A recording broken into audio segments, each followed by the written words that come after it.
Hey boys and girls, today I'm going to read to you a little bit more from this book, George versus George. Today we're going to read about the shot heard round the world. British General Thomas Gage had been trying hard to keep the peace in Massachusetts, but he was ordered in the name of the king to use more force.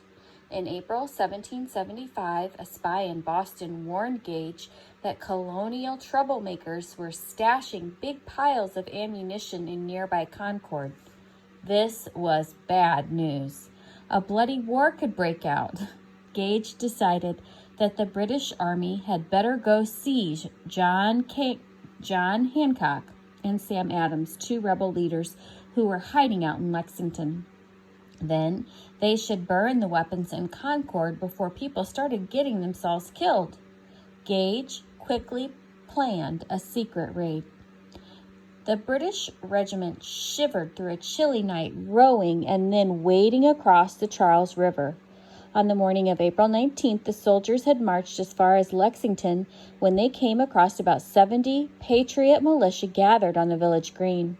The rebels were armed because rebel spies William Dawes and Paul Revere had spread the alarm that the British were on their way.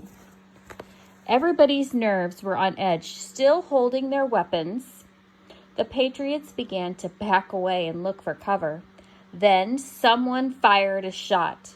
Nobody knows who, but as soon as they heard it, the British soldiers started shooting. 8 Americans were killed and 10 more were wounded. Not everyone realized it at the time, but the Revolutionary War had just begun. John Hancock and Sam Adams had disappeared. The Redcoats marched on to Concord to destroy the ammunition, but most of the ammunition had vanished too. Meanwhile, great multitudes of men from farms and villages all over the countryside gathered to fight back.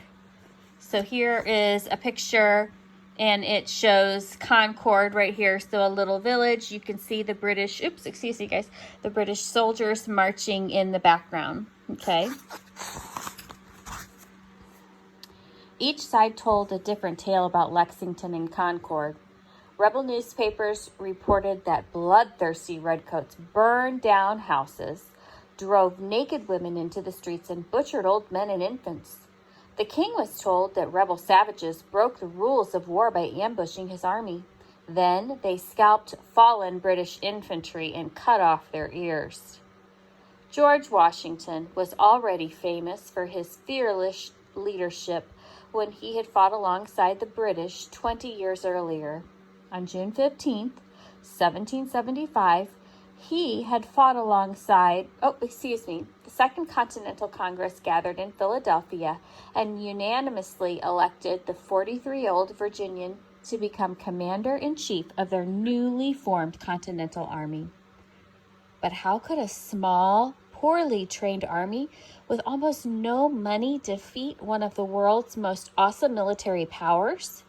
Washington refused to accept any salary, asking only that Congress pay his expenses. The very next morning, long before Washington took command of his troops, the Redcoats back in Massachusetts awoke to discover an amazing sight. In just one night, about 1,200 rebels had secretly built a massive fort atop Breed's Hill by Charleston.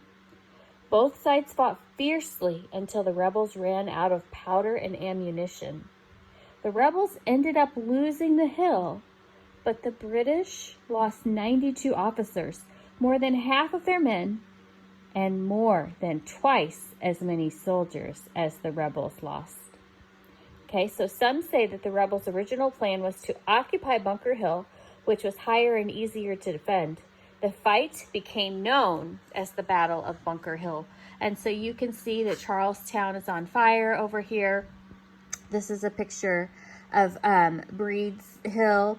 And then Israel Putnam, who was a famous rebel officer, says the famous quote, "Don't fire until you see the whites of their eyes." All right, so on Thursday, boys and girls, we are going to read a little bit about the British forces and a little bit about the rebel forces. All right, see you then. Bye.